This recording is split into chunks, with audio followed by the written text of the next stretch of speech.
I'm Stephen John Drew from the official GonnaGeek.com podcast, a proud member of the Gonna Geek Network, just like the one you're listening to now. The opinions expressed are those of each individual.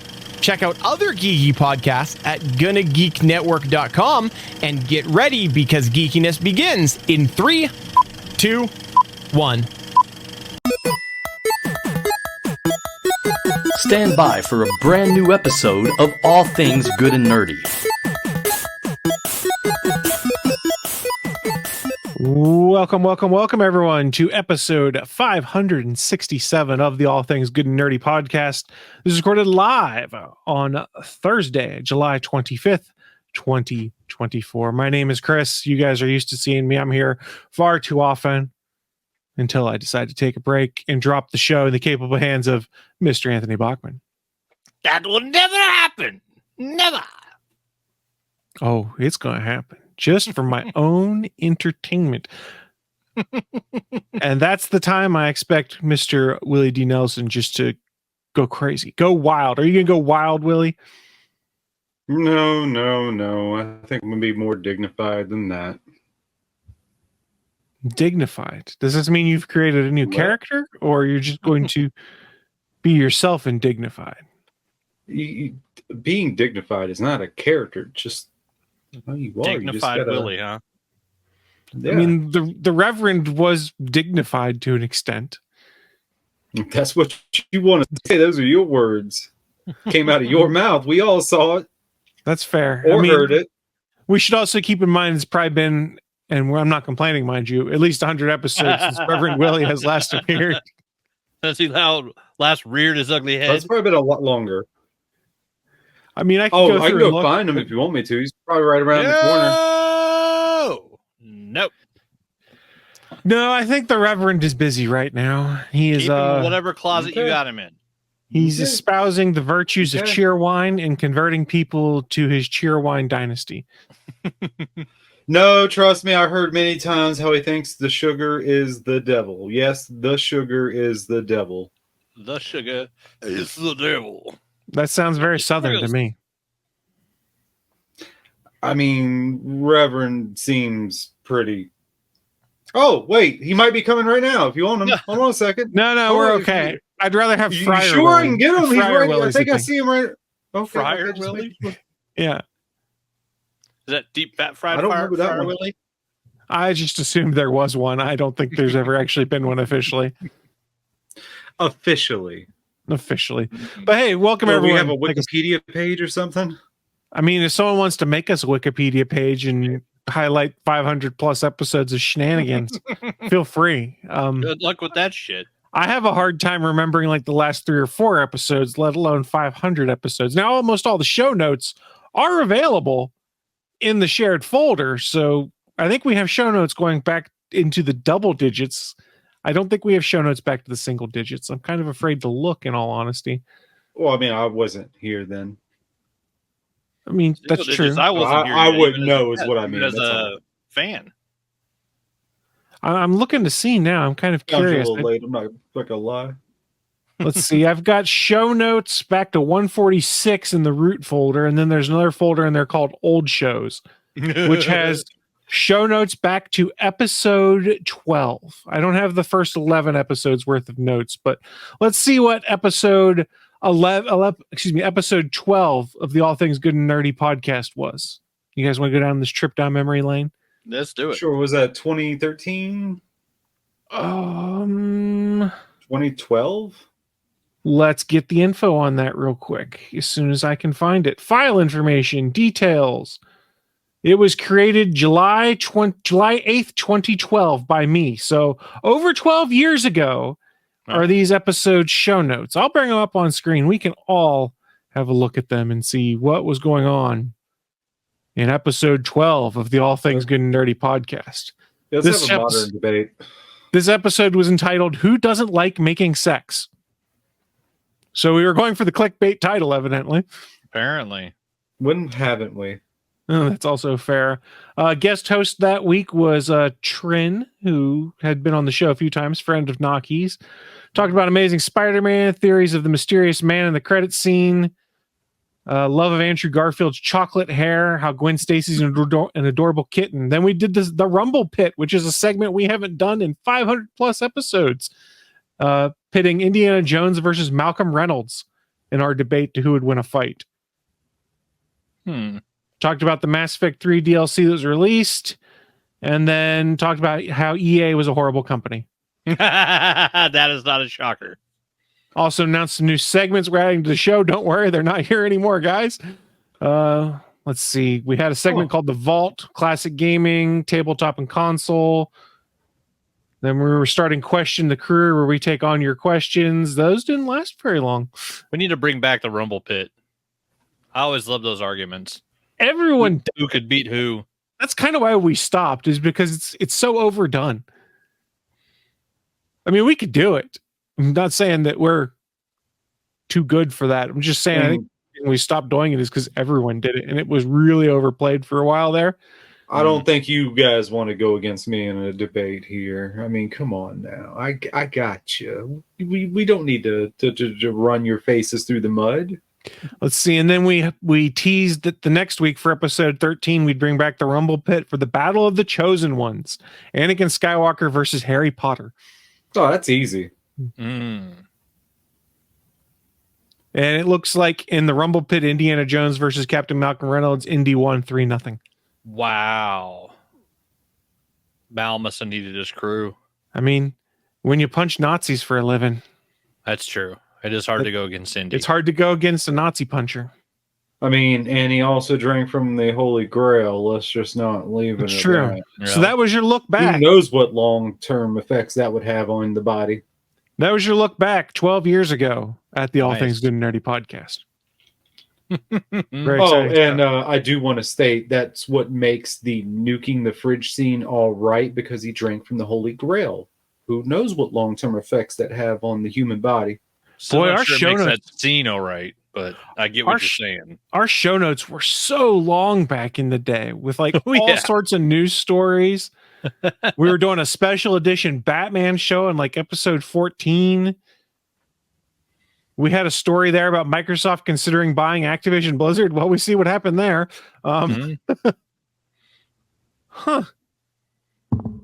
This is kind of fascinating. Yeah, news happens. I mean, that's also true here too. Yeah. It reminds me of some guests that we haven't had on in forever. I guess we're old, guys. Yeah. I guess we're old. The gray in our beard says yes. Yeah, Oh, what gray? that's true. Willie doesn't have much.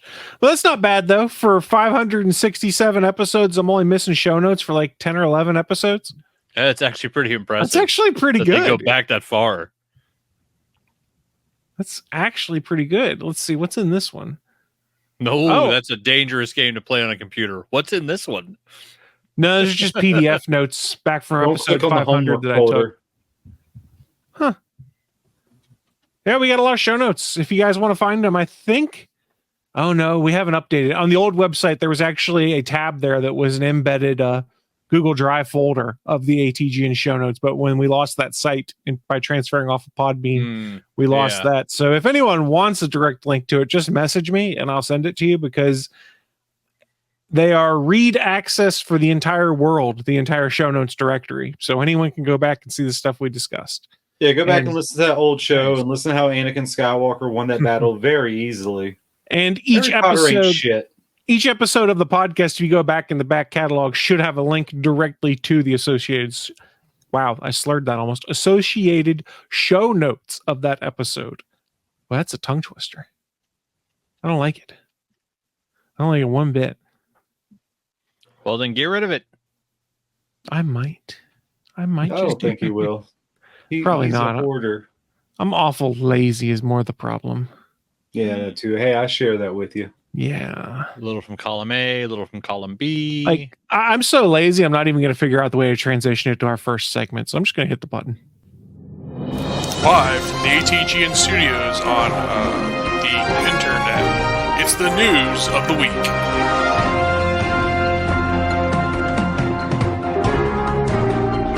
I mean, I don't know. That might have worked as a transition as we move into the news of the week. That part of the show where we run down in our minds some of the most interesting geeky and or nerdy news to have happened here in the past, I don't know, week or so. Share it with you fine folks who are watching us live or listening at a later date. I'm going to open the floor. Who would like to go? I can do mine quick and easy first if we want. Let's go that route then. So it's very simple. The king is dead. Long live the king. So we have a brand new all-time global box office animated movie on the top of the list. Frozen 2 has been toppled. According to the Pamela McClintock article from Hollywood Reporter yesterday, July 24th, Pixar's Inside Out 2 has iced out fellow Disney release Frozen 2 to become the top grossing Hollywood animated film of all time at the worldwide box office after finishing Tuesday with $1.462 billion, not adjusted for inflation. So Frozen topped out at $1.451 billion in 2019. So what's that? An extra 10 million? I think if I'm reading that correctly on the digits. Yes. So it didn't beat it by much, but it did beat it. It won. And I think also Inside Out 2 is still in a lot of theaters, so it still will keep making money, especially places where it got released later. But yeah, it's the new king. So yeah, very simple. What we thought was happening, I think a week or two ago when we talked about it, has happened, and Inside Out 2 is now on top, which, I mean, the upside of that is it pretty much guarantees we're going to get an Inside Out 3. You can't have the most money-making movie of all time that's about a character growing up and, like, getting more emotions, and there not be another movie. And, they wait another, 8-10 years and do it to where she's, like, a young adult. Like, it could be super cool. It also says in the article, what was it? It has yet to open in Japan, where the forecast is sunny. In South Korea, it earned more than $55 million. Let's see, staggering sum that Disney believes bodes well for Japan. So yeah, it still hasn't even opened in some countries. Ooh. So yeah, the chances of this, this thing's gonna have legs for a bit, and it's gonna keep growing. So we might see the first $1.5 billion movie ever, or animated movie ever. So it's possible, and good on them. And man, I hope some of them guys at Pixar get a little bit more money and a little bit less time strapped to their computers doing animation, because we know all those animators need a little more cash and a little more free time. But good on them. They made the most money-making animated film of all time. Yeah, that's quite the achievement. Hopefully. Awesome. Hopefully no more aren't getting fired right now. Yeah, no doubt. Yeah, I hope they're not firing more people at Pixar. Yeah. And then what was it? We had Across the Spider-Verse. What's the next one? Beyond the Spider-Verse? Yeah. Into, Across, and Beyond. So, I believe. Into the Spider-Verse, like, it changed animation. Like, it's an amazing film. Across the Spider-Verse, just more awesomeness. But Beyond, you better step up your game. You're going to try to be in, like, top 5 animated movies of all time. You got to make a lot of money. You better make all the kids come running out to the theater, which I mean, I can't wait to see that one. The power of Spider-Man makes it possible. The power of all the Spider-Mens. Right. Don't talk about Spider-Man or No way. I'm thinking of Spiders Man. Spiders Man. I think, I was going to say, I think it's all the Spider-Mens, but I don't think so far they've actually introduced Spiders Man. For those that don't know, it's a no, made out of spiders. No. Don't look it up. Treat it like Blue Waffle. Don't ever Google it. It's awesome. It's a Spider-Man made out of spiders. He's so cool. All right, fine. Also Google Blue Waffle then too. No, don't do that. Well, then don't tell me I can't tell him that if he can do that. That's some bullshit. Just enjoy some Spiders Man in your nightmares and have a great day. Don't enjoy some Spiders Man unless you're also going to enjoy some Blue Waffle. No. The two do not go together. Go down the frozen food aisle down your supermarket and look at those and see, Blue Waffle. No. What flavor do you think you it almost is? made Chris vomit. Look at that. You almost made Chris puke. What's wrong with you? Because he knows what flavor it is. You're killing him. Oh, no, I was sitting there thinking to myself, I can't wait for StreamYard's AI tool to pick this out as one of the clips of the episode to promote. Oh, that'll be welcome. Great. And then I started choking, and I don't know why. Maybe it's just because I'm old enough that I've forgotten how to breathe properly at times. It's all the saliva from when you got hungry for some of that blue waffle. Two very different things, Willie. Very, very different. Both terrifying. That's true. The Spiders Man will live in your nightmares. I mean, it is true. Well, since we brought up Spiders Man, that helps us pivot nicely into some comic news that I had here. So I don't know if you guys had noticed or heard anything. There's been this trend that started with the most recent From the Ashes arc in Marvel's X-Men books. And if you're not familiar, when you got to the final page of the book, there was basically a QR code that was like, hey, scan this. And when you scan it, opened a page in your phone or whatever device you use to scan the QR code, there was a new or an extra last page of the comic.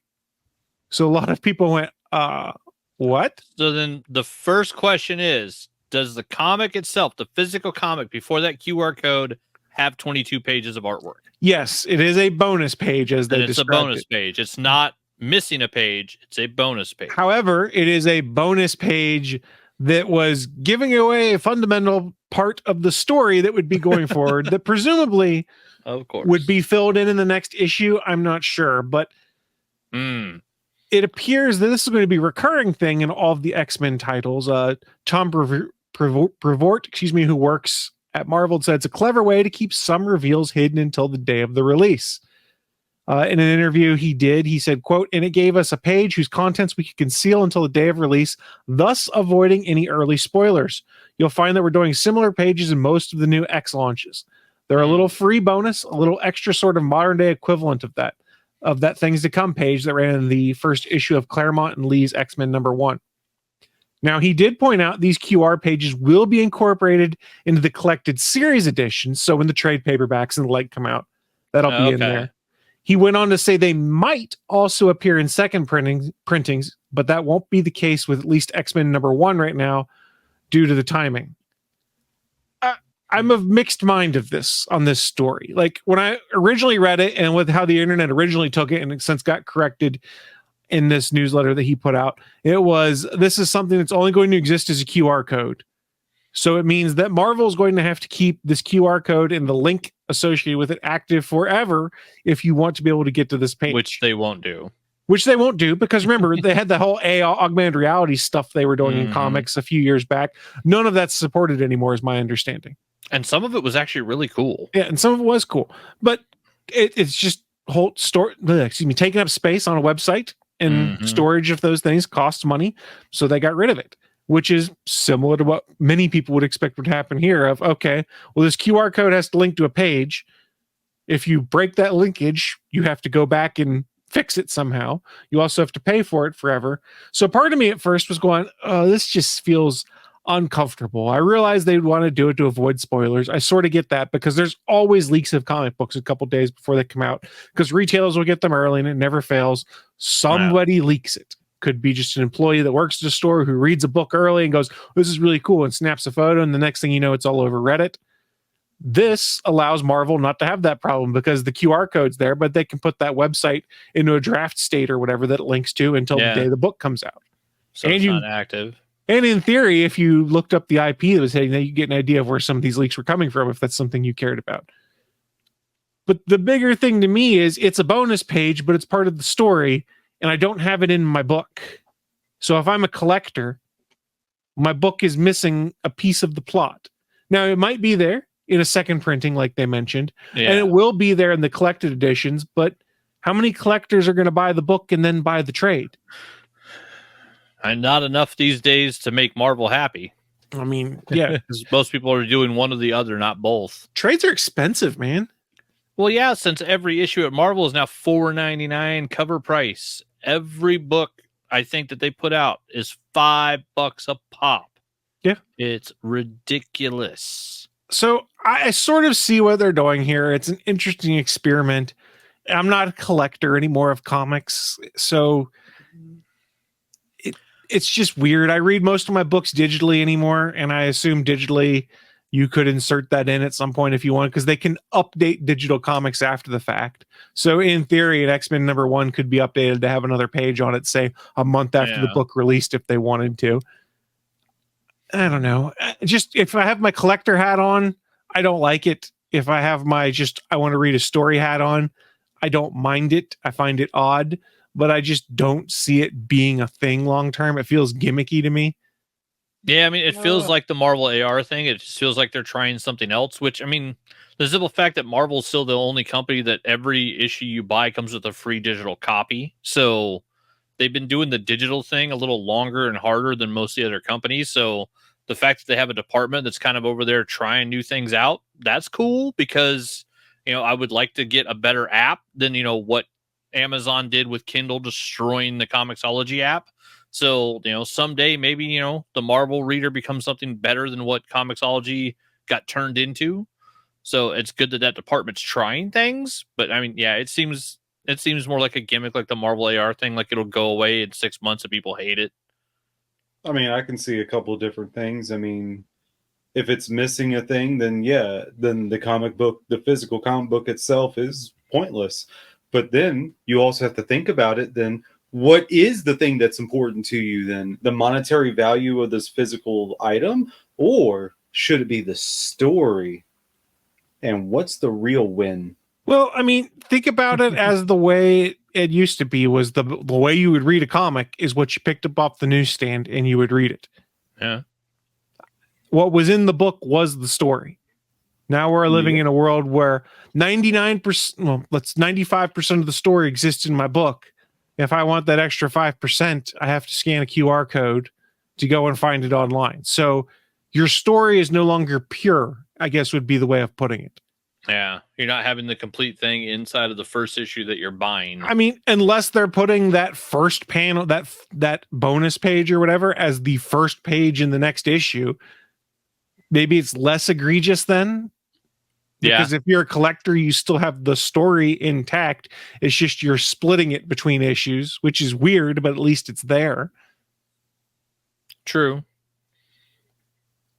Just one more thing that makes it not want to collect comics. I feel like old man yelling at cloud right now, to be honest. Exactly. But I don't know that we're wrong to kind of feel weird about it. Yeah, I mean, who am I to tell you how, like, if that item that has supposed monetary value is important? Who might tell you that it's not? I mean, let's be honest. X-Men number one.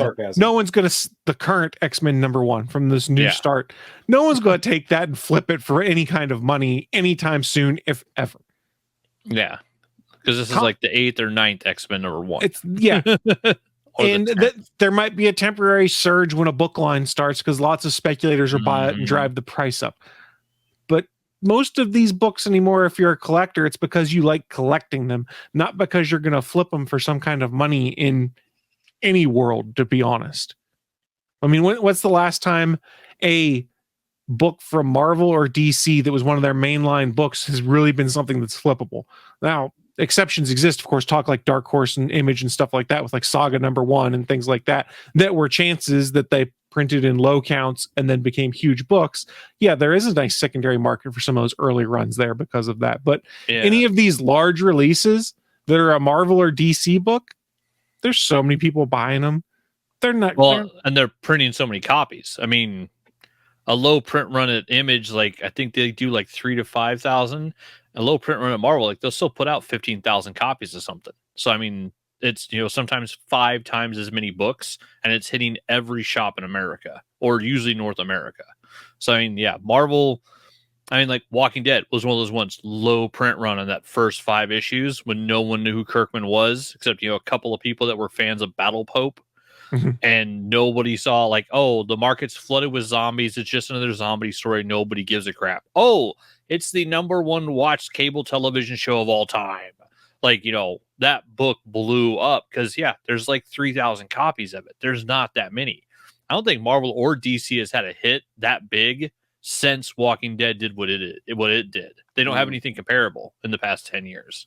Yeah, I mean, and this is not me yelling at the establishment. When's the last time they did something really new that was fresh, brand new stuff? Well, what can they do? They're stuck in their universes. I mean, we do see some stuff all occasionally. Second act. Like, remember the first appearance of Miles Morales book and stuff like that.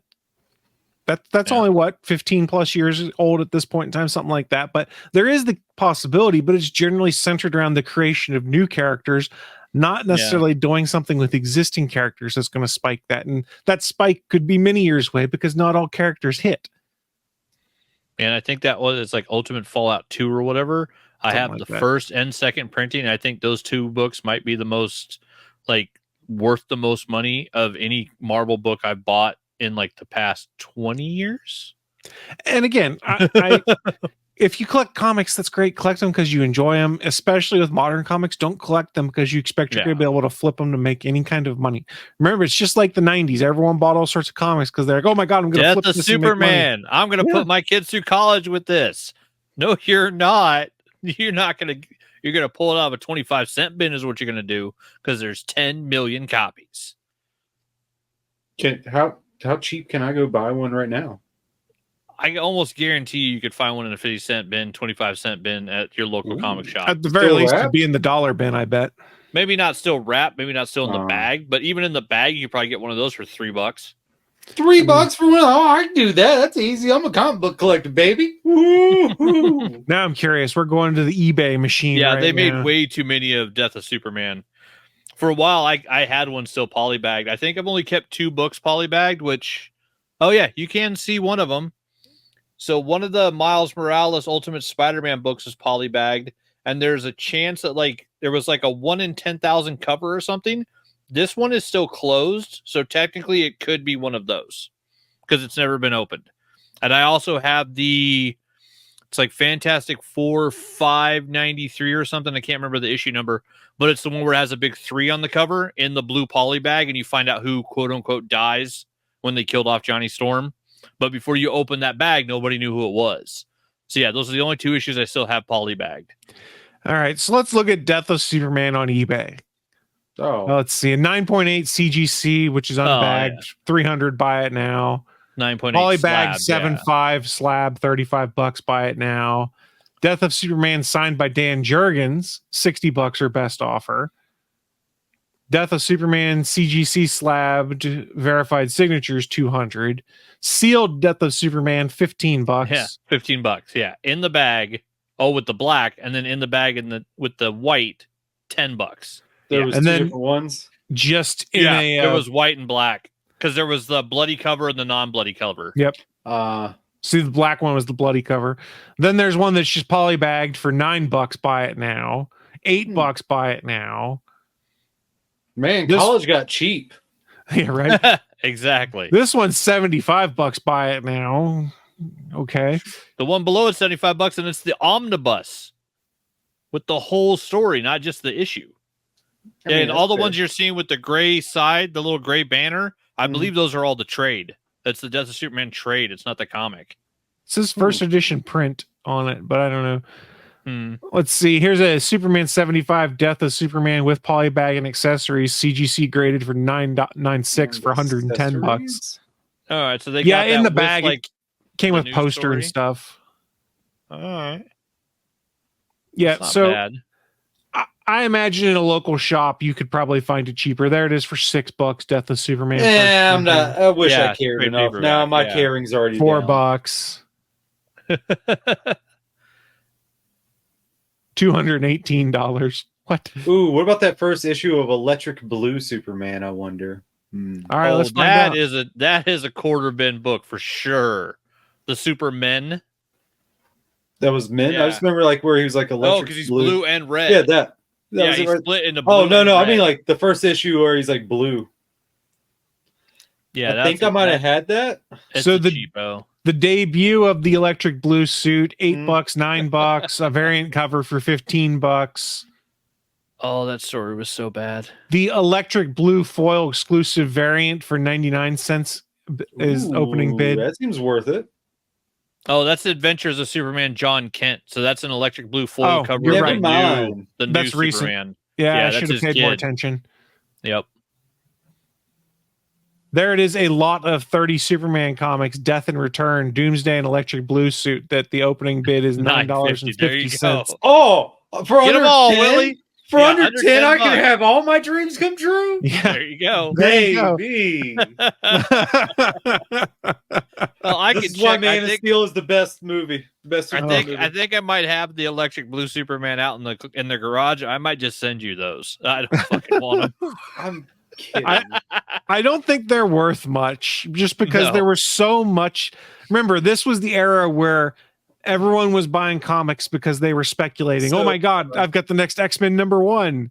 Yeah. you Hey, don't. Chris, It was I do have the gimmick I do have era. a price quandary on one comic. I do have it over there because I just found it the other day. Howard the Duck #1. Mm. Because I got my copy right over there. I have no Original idea. Howard the Duck #1. That might be worth $100 or so. Let's Not see the what first it is. appearance. I think I bought like $3 or $5, like Well- back in 2000 something. Because I have no idea the values. I'll do the first thing that comes to mind, which is go look on the eBay machine. I mean, that Oh, yeah, kind of that's what I sets was- the value. Yeah, for a lot of them. Is it this one right here? Howard Yeah, the it Duck is it right #1? there. $50 or best offer, it says. Mine's not 76. graded or All right. anything. That one's not either. I have most of the original run of Howard the Duck. Not all of them, but most of them. Here's Howard the Duck issues 1 through 14 for $75. Buy it now. Nice. Howard the Duck large collection for $550. I have no idea what's in that. There's a CGC 7.0 Howard the Duck #1 for $63 or best offer. Yeah, like I said, I do have that one. Mine, I mean, mine's not graded or anything, but yeah, that's and probably wouldn't be graded good. But yeah, that pretty much is it. With the special appearance of Spider-Man. Here's a Howard the Duck #1 for $28. Looks a little different. Yeah, he first appeared in Man Thing. I forget which issue, 16 or something. I am not sure. It says Man Thing #1, second appearance Howard the Duck. Yeah, his Right first here. appearance was in Man Thing. I forget which one though. It might have been one of the like Marvel Adventure books. He before came it was through the Man-Thing. nexus could be. of all realities. What Man Thing it was protecting, guarding. Here's a high grade Howard the Duck #1, they say, for $70. Yeah, it's Adventure into Ooh, Fear la, number la. 19. Adventure into Fear number 19 is the first appearance of Howard the Duck. Here's a Howard 1973. Howard the Duck #1 CGC 9.0 for $125 or best offer. Hey, you know what I can do? I can go over there, open that bag, and open up my copy, and still read the story. Yeah, I mean, or you could get a slab if you're a collector and want to preserve it, and you could just read it digitally forever too. Listen to Mr. Idea Man over here. Look, I don't. Most comics nowadays, unless there's some kind of autograph of significance or some first appearance of some new character, they're not going to amount to much. I'm a broken record on that, I realize. But if it's a book you really enjoy, if it's a character you really enjoy, or a story arc, or an artist writer team, pick them up, collect them, enjoy them. I also have the don't- issue that that Kiss makes an appearance too. The band Kiss. Nice. I mean, the key is just don't expect, barring some kind of miracle, that you're going to make a bunch of money off your comic. Maybe one day you'll be able to sell it and make back what you bought it for or something like that, or pick up a few other books or trade with someone who needs it. But that's the exception to the norm. Modern comic stuff just doesn't go for much. Mm. Plus, it hardly ever disappoints to buy the stuff you like. I bought way too many Funko Pops. You know which Funko Pop is worth the most in my collection? Ghostface from Scream. Nice. That I bought for $7 at Hastings because it was the start of the Funko Pop movie collection. Nobody bought it, and they didn't make that many copies of it. That sucker's worth like $800 now. And it's just a regular old Ghostface. I got it because I love Scream. I love horror movies. Who is it? It's I hope it's Stu. It just says Ghostface on it. It doesn't tell you if it's Stu or Billy. So, I mean, you could decide whoever you think it is. That's a little disappointing. I'm not gonna lie. Yeah, And and it could as- be Schumacher. It could be Billy Loomis. As V points out to us, Kiss makes appearances everywhere, though. They even met Scooby-Doo. I mean, as long as the money's right, am I right? Gene Simmons. Oh, yeah. That's how Gene They- Simmons did it. They are for sale. It's probably like, don't talk to me unless you go and pay me at least $50. Yes, these are my family jewels. That's how he talks to his fucking kids. show. That sounds. That sound like enough like Yeah, Gene pretty much. Simmons. I'll I'm glad accept someone bought that Kiss casket. Oh, God, the casket. Oh. I thought I No, was going to lose some money on that thing. Though Kiss did put out a cool comic that had their own Some money on that thing. Though Kiss did put out a cool comic that had their own blood in it. Sure. They do have a cool Crazy marketing. they have a cool indoor neon lighted putt course in Vegas too. At one of the hotels. It's supposed to be really neat. Kiss putt putt. Yeah. I can't All remember right. the I'm looking Kiss for it putt now. putt. There's a Kiss mini golf in Las Vegas. It is I'm a Kiss always a fan of World mini golf. featuring Kiss mini golf Fucking at the lots of Rio mini golf. Hotel and Casino. So there you go. You too could go play Kiss mini golf. No, but I don't want to play at U2's mini golf. Bono can go suck a dick. And if you want to find out more about Kiss mini golf, evidently it's kissminigolf.com. Pretty easy URL. Makes it simple. Go learn for yourself. I mean, at least it sounds cool and fun. I like mini golf. It's fun. Just like a Kiss, concert does seem cool and fun to go to, just for the spectacle of the show. Well, I mean, didn't they sort of retire, but then record themselves so they could do like the holographic concerts with themselves? What old band haven't done some shit like that? I mean, I didn't hear the holographic part until I started talking. Then yeah, was like, I oh, think wait. that part was the new thing is they recorded a bunch of the last ones so they could make like the Kiss holograms. And I mean, think Yeah. about it. If you can send your holograms on tour, you're just paying the cost basically to transport that around and put on a show, but you don't have to go anywhere and you can just make money. Yeah. We want to have the Air cosplay with light to look like us, and then we're going to charge people to see that air, that empty air. Yep. That sounds like Gene. Thank you. Wow, I didn't think my Gene Simmons was going to come out tonight.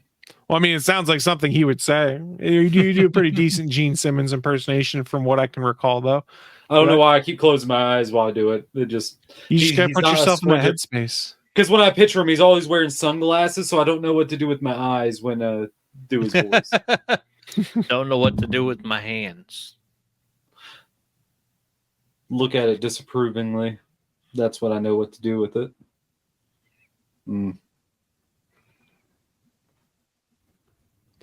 Well, I guess this is a good time to announce that we're going to have the holographic All Things Good and Nerdy podcast touring the country soon.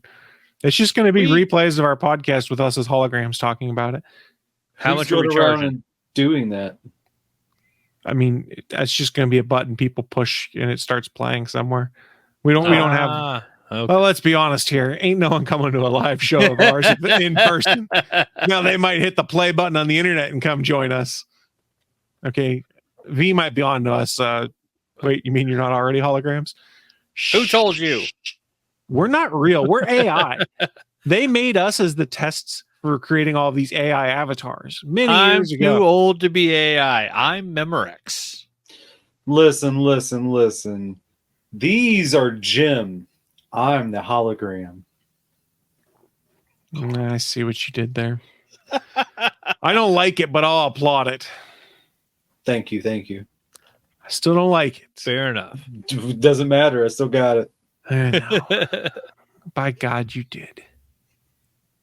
I don't like it. He did. But you know what I do like? Throwing things to Willie to talk about his news story. Well, I'm glad you did, because I don't know if you boys still snap at all, but I do. I've been snapping up a storm. Still snapping. Marvel I'm not a snap, by the way. snapper anymore. Well, I mean, I took a long break and I kept on. I'm on a long break too. I just haven't come back to it. It's still fun. I went back and Yeah. I got Erisham, and that card's been super fun. That card's been super fun. And if you ever do decide to come back, Chris, that they made earning new cards easier and more fun, I guess. You have better ways than buying the battle pass, basically, because that seemed to be about the best way to get the good stuff.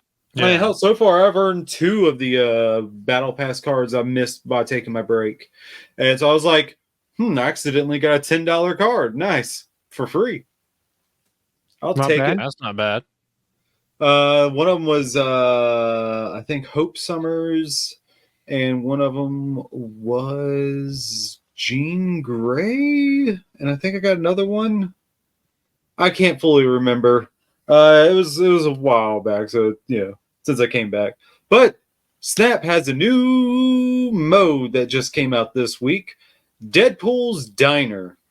It's just the mode's not really any different. It's over in your if you so if you had your little bar at the bottom with the 5 things, it's going to be the one next where you usually have your friendly battles and your conquest mode. Just going to be Deadpool's Diner. And in there is where you can earn one of the new cards and a bunch of different new rewards to go along with it. You pretty much just play Snap. And instead of snapping for cubes, you snap for bubs.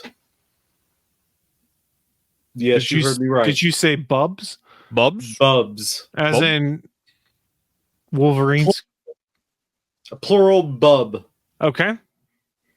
And All yes, Wolverine's bub. You know what I mean, bub? So those are the currency of this mode, and the higher up you go in that you earn them, you get you closer and closer to Cassandra Nova, which is one of the new cards. 3 cost, 1 power on reveal, steals 1 power from each of the cards still in your opponent's deck. Ooh. So pretty much it adds all the power to her and all the ones it steals from the opponent's deck. So the earlier you do it, the more powerful. The more cards they have in their deck, the more powerful. If you're going against a Thanos deck that adds cards, or the aforementioned Erisham, which adds 12 more cards to your deck, random cards. So that's the answer for that new meta that came out since Erisham. You also can earn, I don't know if you've played since they've done it, where you can customize cards now. Each card has not done that. You can they introduced new borders that you can, most of them have looked like you have to buy, but I've earned a couple of free ones, and you also earn some from this mode too. Some matte red borders. Whenever you level one up, it goes to a different color, the outside edge. I have like a lime neon green one for my Loki card, and that's pretty nice. Anytime it's a one use too. So if you get a color border, it only goes to, you can only use it once for a card, but it's through every variant of that card. You can use it in the custom card, but it's tied to that card. You can't move it. It's just there. So that you're kind of tied to usages in that. But yeah, you earn bubs. The only difference of this Snap mode, because you still just play Snap, is instead of cubes, it's bubs. And bubs, this is weird to describe because there's different categories of wagers to start off in. Different pools, that's the better one. Like you start off in an 80 pool, and they're all tied to food products. One of them's the grilled cheese one of them's the kebab. Nice. And you get more and more better. I'm assuming one's going to be chimichanga. So yeah, the top one should be chimichangas. I'm just assuming there, whatever.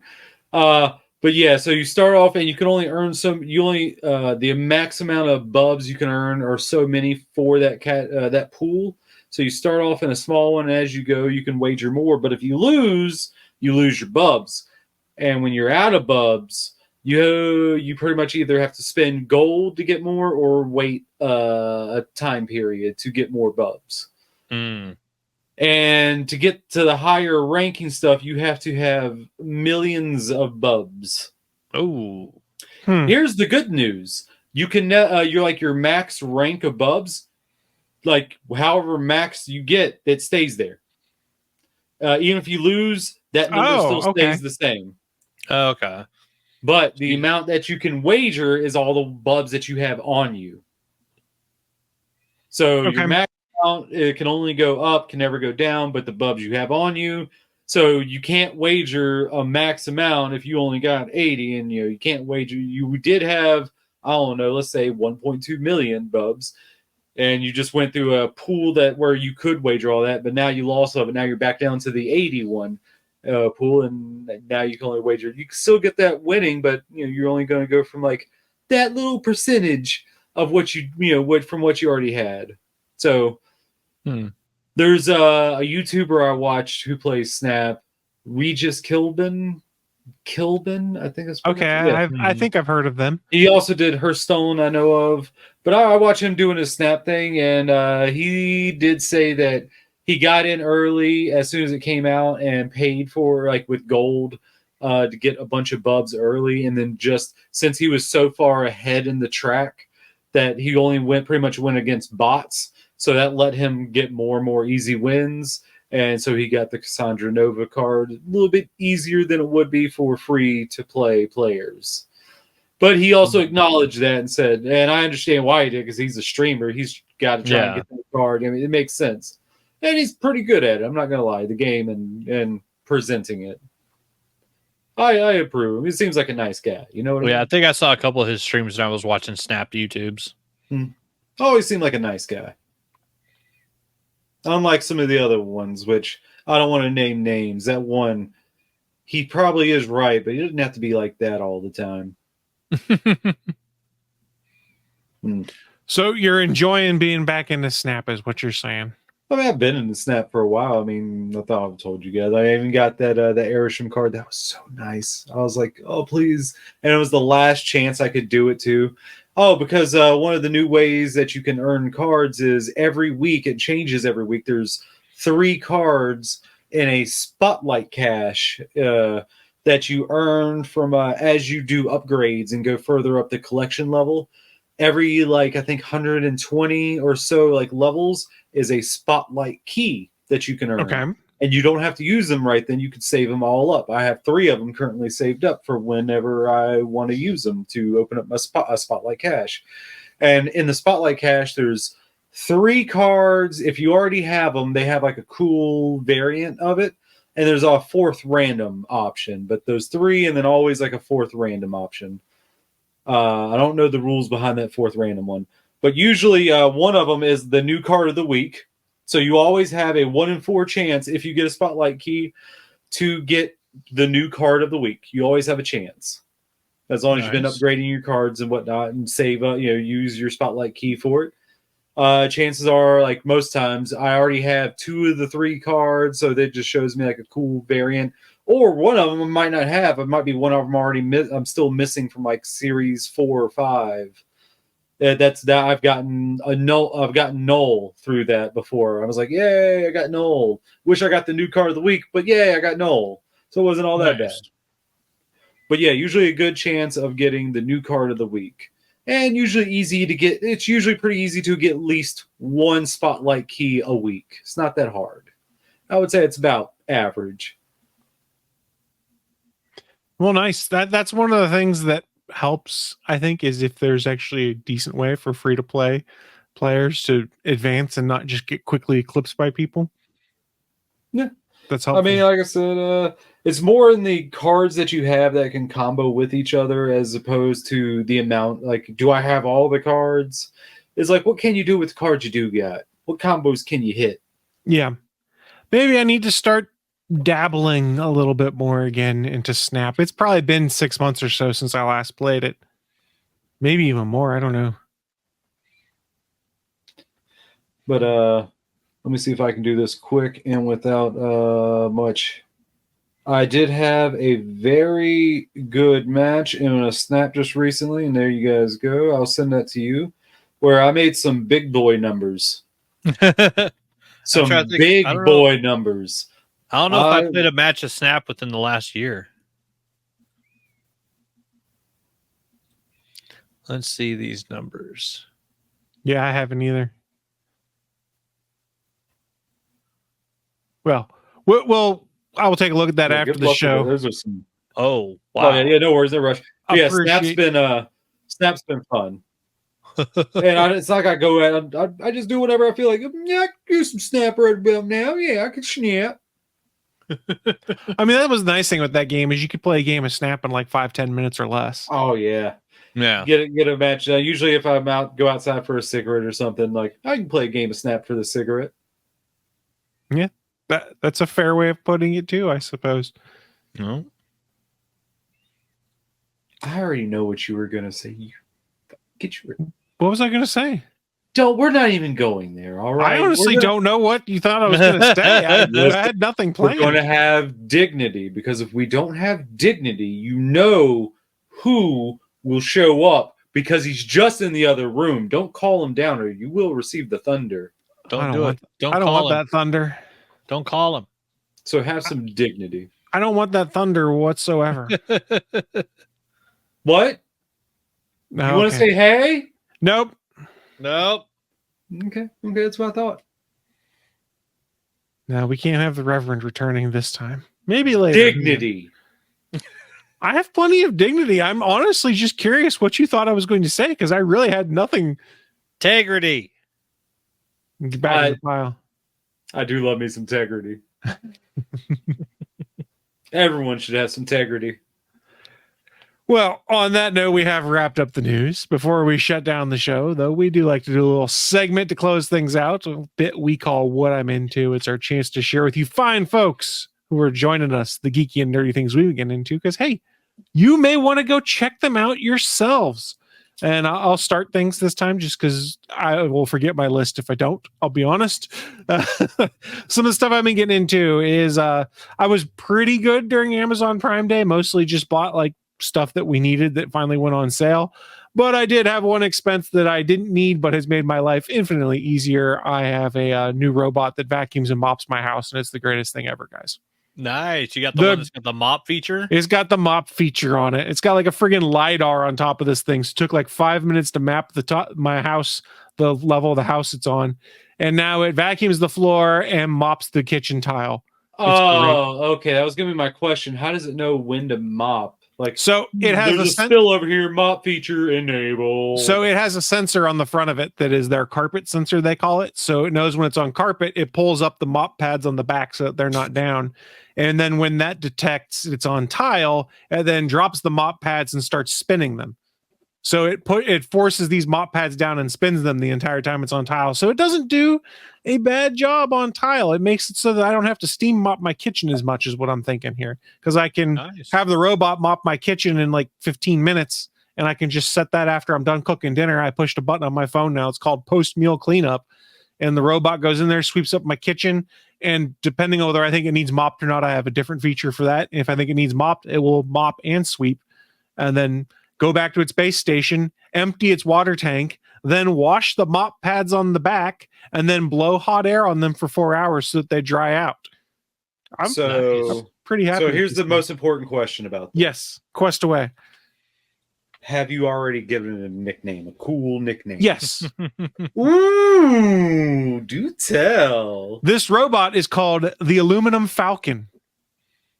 The Aluminum Falcon? Careful, right. Some people can't pronounce that. Aluminium. Aluminium if Falcon. you want to say it that. That is from a Robot Chicken Star Wars sketch at one point in time, where Palpatine misunderstood something. I think it was about the time they did that sketch where Palpatine was like, where the hell's Vader? And it's like, Vader's been trapped in his TIE fighter for weeks. And like, he calls him in and he's like, you did what now? You got shot? What the hell's an Aluminum Falcon? So I think that's where I took the reference from, was from Robot Chicken, one of the first Star Wars specials. But the Aluminum Falcon, that is my robot mop. Fair enough. That's more creative than mine. I just keep calling all of mine bumpy. Yeah. Well, the nice thing with this is it doesn't bump very much because it has that LiDAR on top of it. So it's able to tell when it's close to the wall, because the LiDAR just sits at the top and spins the whole time. So it can map the room and stuff like that. And I've been impressed with the fact that there's a camera mounted into the front bumper. So it's real good about not eating cat toys. Like, it sees a cat toy and then it drives around it. Nice. So when the cats leave a bunch of stuff out, I don't really have to worry about picking up as much. Hey, Chris, can I suggest an awesome cat toy? Please suggest away.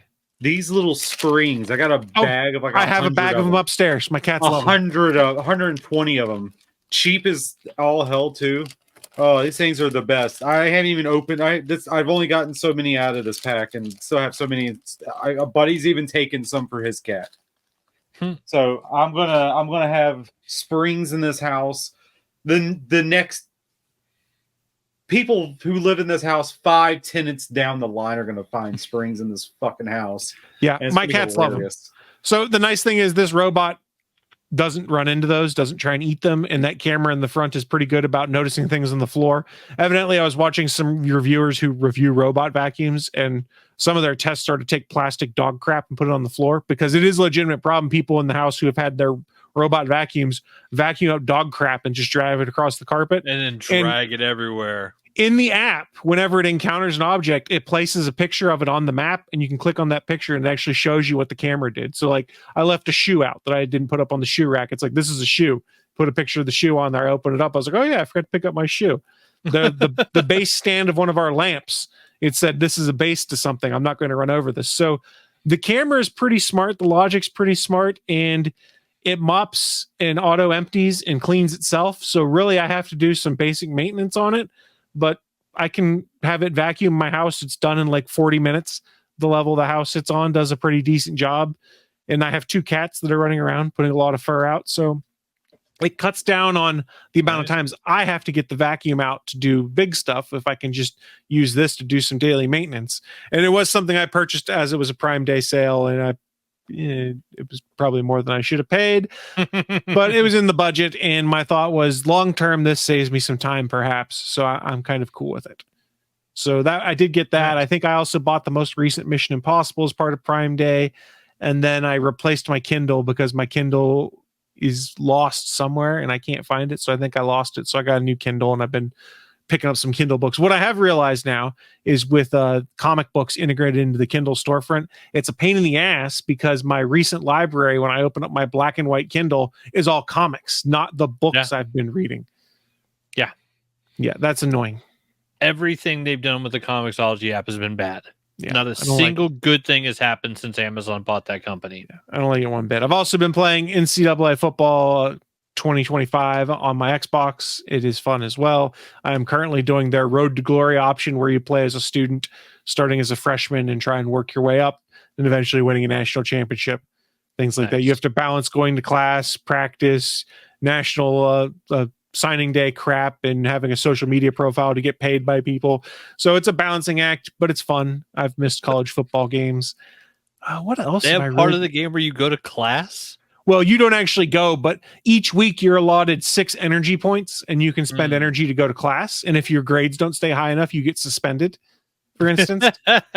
Well, we know that's not realistic. Yeah. Well, you know what this is reminding me of? What's that? Hey, we need another bully game. Where the fuck is that? Rockstar, get off your ass. Yeah, it's been talk off and on, but it hasn't materialized. I think they've realized they can make so much money with GTA that the rest of the stuff doesn't matter as much. Yeah. And Rockstar, if you don't want to, let someone else do it. Yeah, there's only so many times. Let someone else do it if you don't want to. There's only so many times I can replay Bully. I mean, I love the game, but I've replayed it many times at this point in time. I've played it about 2/3 of the way through, probably. Okay. Well, I mean, it plays on just about all console generations in the last 10 plus years. It's easy to run on PC also because it's so old. I'm a little pissed off that the version that I have for the PS4 digital version didn't come with the DLC that was special, or whatever it was that was special to the Xbox 360 version. Why? I don't know. Doesn't make sense.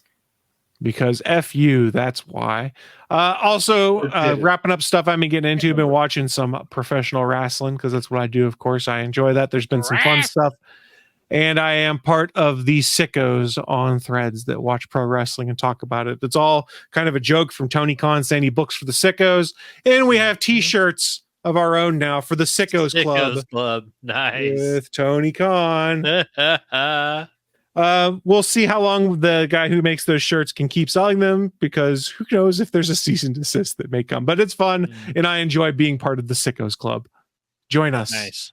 Come talk pro wrestling on Threads with the community that's there, and be a sicko just like us. Anytime something crazy happens that's just for the sickos, we all start going and posting sicko memes. Sicko scissor, that's when the real problems start. Well, I mean, the acclaimed scissor, because everyone loves the acclaimed. I said what I said. Mm-hmm. Scissor me, Willie.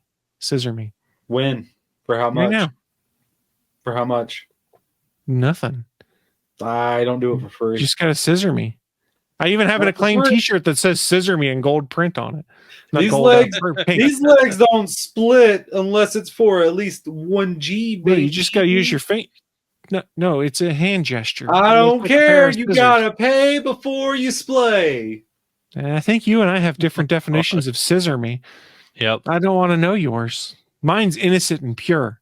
I thought my saying was pretty good. I was just barreling through and not paying attention to it. I'll be Bachman honest. seemed to like it. That's fair. Yeah. I did also, for the first time in a while, I hadn't been out toy hunting in a while, and I had to go out today because I had an appointment that I got last second to go and get the last round of some vaccine that my doctor recommended that I'd get on top of other stuff that I have there.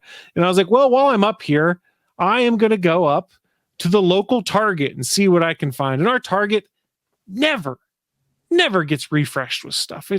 You can never find shit there. Then So all when of a else did sudden, it run out.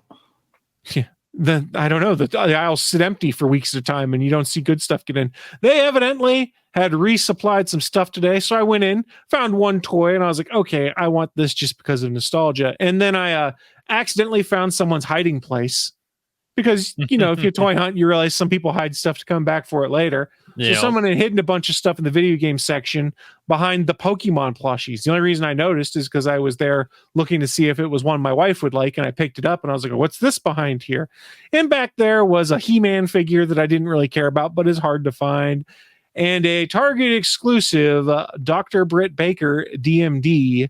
Nice. Double or Nothing winning figure with the Owen Hart Memorial Championship across her shoulder. Nice. So if you're watching on screen right now, I'm sharing off my Instagram. The one on the right was the Dr. Britt Baker Target exclusive, which was just cool. And it's nice to have the Owen belt memorialized. And then I had to get Skeletor because I love Skeletor. That was the only one I'd seen. I could have bought it online for probably about the same price, but I just enjoy picking up toys myself. So I did a successful toy hunt today, found a Skeletor just hanging on the rack, and then raided someone's hidden supply and took myself that Dr. Britt Baker because I'd seen it online. I was like, oh, that's pretty cool. I was like, oh, Target exclusive. I'll never be able to find it. And Target, sometimes you can buy the exclusives on their website, but then you're risking that when they get shipped, they just put it in like a cardboard envelope and it gets the shit beat out of it. Yeah. Or they put like a label on the plastic window on the front of it that you've got to try and peel off and hope it doesn't do anything. And knowing my luck, it would have peeled off that pay-per-view limited edition sticker that's on those ones. So I was just happy to get that success of finding a couple toys out in the wild that were things that were interesting for me. It was enjoyable. I liked it. And I like let toy this hunting. be a lesson to all you people who think you can get over on someone like, oh, I don't have my cash with me right now. Maybe if I just hide this over here where no one will know, maybe I can just come back for it later and then no one will be none the wiser, right? I mean, yeah.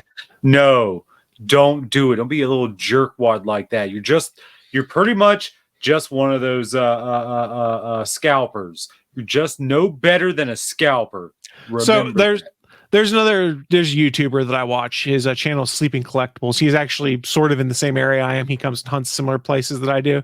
And he always tries to go and find the hiding places that people have. So like you go into the furniture department at Target and open like the desks there, open a drawer in that, and you'll find stuff hidden in there sometimes. But the biggest way people try and hide things is go and look for bottom shelves where it looks like things have been moved around and then lift up the bottom shelf to see what's underneath it. There's a bunch of people like to hide things underneath the shelves. And he's found stuff that's like 3 or 4 years old that's been hidden under there. That he's like, oh, cool. I've been looking for one of these. Where sometimes if you're lucky, you can get it out. Other times it's been on there so long and because weird temperature conditions stuff stuck to the floor because the floor wax that's under there. It's interesting, but that's actually where I learned some of the hiding spots that I check just in passing. I don't go and look underneath the cabinets because I don't there's nothing I care about enough that I think I would find down there that I want to be the guy that they're like, what's this 40-year-old dude doing digging up and opening up all of these shelves to look inside them? Is he looking for something? Is he hiding something? So I just look behind a shelf when I see things, or if things look out of place when I'm in another department, like, hey, I wonder what's hidden in there. Because there's all sorts of stuff like that around the toy department. I like toy hunting. It's fun. I had a win. Nice. I'll take it. But that's what I've been getting into. I'll toss things to you, Bachman. What you been getting into? See, so like I said, we went and saw Twisters. So definitely worth seeing on the big screen. It was fun. I mean, if you're a fan of the original, you'll be a fan of the sequel. If you're not old enough to remember the original, it's a movie where people like chase tornadoes. Like there's destruction, there's crazy gadgets. Didn't the original come out in like 1996? Yes, 1996. Something like that, yeah. It was Yeah. exactly 1996. I remember. So you're talking about the Bill Paxton Twister? Yeah. This Twister. is actually a sequel to it? Yes. Why? Who greenlit? What does it have anything to do with it? There is some carryover. It's very small, but it is in there. Did it need to have a carry? Why can't it just be another movie about tornadoes? Why? Because the carryover Why? makes sense with the story they did. It's just, I'll leave it at that because I'm going to leave it vague and you have to go see for yourself. But yeah, Do they have a it's fun. flashback of Philip Seymour Hoffman's balls? No flashbacks. No balls. That's sad. There's a very cool truck that has augers on it that digs itself into the ground, though, so that it can like ride out a tornado. Which Or is kinda just cool. stay in place, you mean? Exactly, by riding out a tornado. You don't ride something out by standing still. You're not riding anything. You do if that thing is moving. But Watch if the the augers movie. are down, you don't move. Exactly. That's the whole point. You If you're the don't one ride- thing not moving in a tornado, you're riding out the storm. Aha. Other than that, I've been doing a little reading, a little building. I got the first 4 Stormcast built. We watched something the other day. Now I can't remember what it was. The first half of the last season of Cobra Kai. They put the first 5 episodes up on Netflix, and it's fucking awesome. Of course it is, because it's Cobra Kai. I can't wait. I'm going to be very sad when the show ends, but I also cannot wait for the second half to come out and get the rest of it. That show's it's fantastic.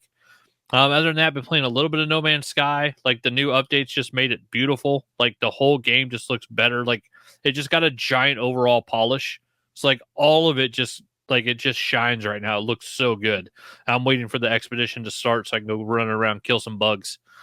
Other than that, just walking 4 to 5 miles at work a day now in the heat, in the smoke here, because the last 2 days the air quality has been red.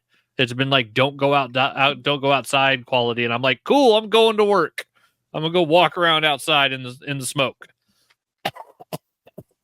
It has not been that fun. sounds like hell. Yummy. Yeah, it's been awful. But yeah, that's about it. Yeah, a little bit of reading, a little bit of gaming, a little bit of watching stuff, and yeah, the new job's kicking my butt. But at the same time, I'm pretty sure I'm losing good weight, which is always nice because it's I'm up and moving every day.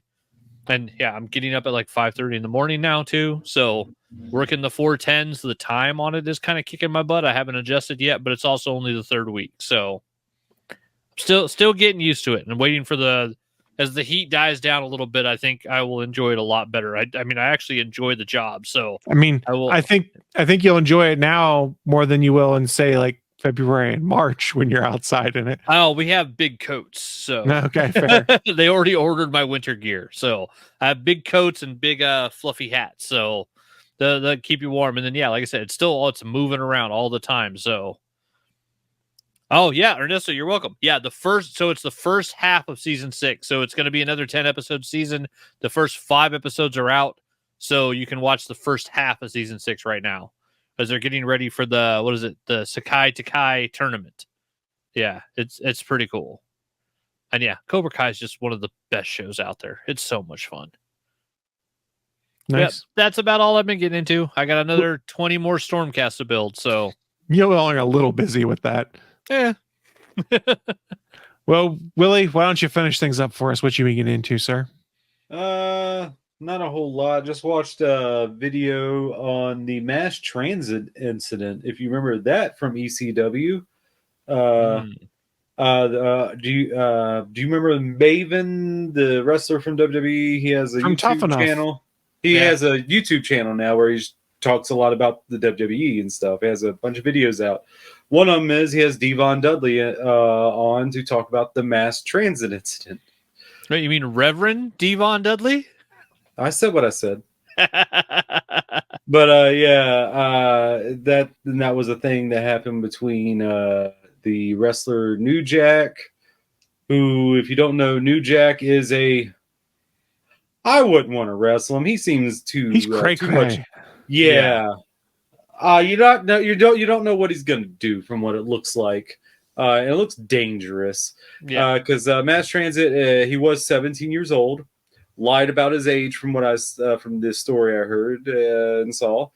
And it was pretty much Devon was his tag team partner when this happened, and apparently Devon was only 23 when it happened. So that's fun. Jeez. So see, and of course, the only footage of it looks like someone videotaping it from like the front row, and that's about it. It's just home video camera, and bad stuff happens. Let's just say that. So go watch Maven's video if you want to. I think they did Dark Side of the Ring on it too, but I'm not 100% sure. Maybe it makes sense. You could do a whole thing on New Jack with that. Yeah. Also, from what I think he's from Charlotte, North Carolina. So, yay. Hey, we also got the Hardy Boys from North Carolina, not Charlotte, but North Carolina. Ric Flair's from Charlotte as well. I mean, what are you going to do? Andre the Giant had a farm out here. He was not born. He was French. That is correct. But he did have a farm out here. That is also correct. Mm-hmm. I'm sure there's a bunch of wrestlers from North Carolina. Just like everywhere. There's a bunch of wrestlers from everywhere. Mm-hmm. That is true. Figure it out. Other than that, it's been... one. Yeah. Tori Wilson's from Boise, Idaho. Tori Williams? Wilson. Tori Wilson.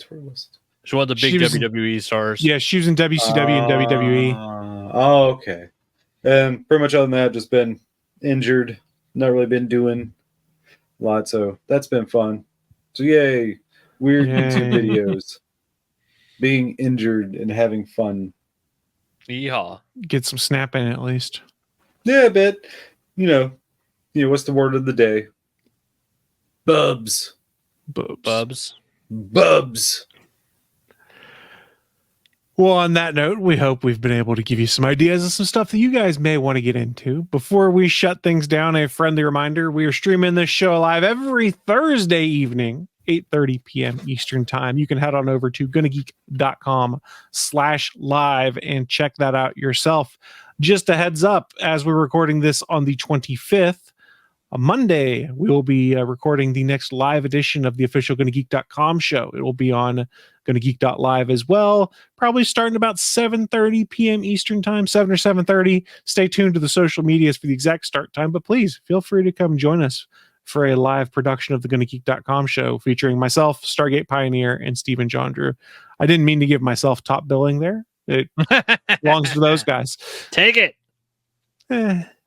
I mean, I've done more episodes than both of them, but snap. It's Steven's podcast. I've done more than him just because for a while there I was running the board for him when he was out. My current setup does not allow that because I have slimmed down things a little bit in my current rig. But as we shut things down, thank you everyone who did join us this week. We look forward to seeing you all next week. And before we shut down this stream, you guys got any final thoughts for the people? I do. Everybody needs to go check out Sean Pryor's current Kickstarter, the extended edition of Kentucky Kaiju. Ooh. It's bigger, badder, and more kaiju than ever. I own the original, and the new one is awesome. It's huge. Nice. Everybody needs more kaiju in their life. We may need to talk to Sean and see if he just wants to record something even offline that we can air at a later episode or something to talk about it. Because we could always record something and put it up. Yeah, there's 9 days left on the Kickstarter, so. Ooh, that we may not have the time to be able to pull that off properly. Yeah. Sorry, Sean. Unless we bring him on next week for like even the last couple days. It's not a lot of time because it's not much lead time. Because there's 9 days left, so when we get it next week, there'd be like 2 or 3 left, and I don't get this updated, this edited and posted until like 3 p.m. Eastern on Fridays. We wouldn't be leaving a big window there for people to download or view and see it. So go look at it now. Yeah, go look at it now. We'll post some links next week. Sean's a good guy. We like his projects. We want to see Sean succeed, so help him out. Indeed. Sean's good people. Willie, I'm concerned here with this. He's just trying to creep you out. I'm afraid the Reverend's about to come back with that Bubs! Well, with that deep thought in mind, everyone go enjoy Deadpool and Wolverine as it is officially out now here in the United States and many other areas. And don't be a dick and spoil it for others. And we will see you all next week where maybe we'll get a chance to talk spoiler free about about the Bubs flick. So have a good week, Bubs. Bye, Bubs. Thanks for listening to this brand new episode of the All Things Good and Nerdy podcast. Don't forget, we'll be back next Sunday live at 11 a.m. Eastern, 10 a.m. Central over at live.atgnpodcast.com, channel 3 of the Alpha Geek Radio app, and over at our network home at gonnageek.com/live. If you have any feedback for the show, please contact us atgnpodcast@gonnageek.com, on our hotline number at 304-806-ATGN, or even better, go to Twitter and send us a message at ATGN Podcast. The music you've heard in this show is produced by Kevin MacLeod and can be found at incompetech.com.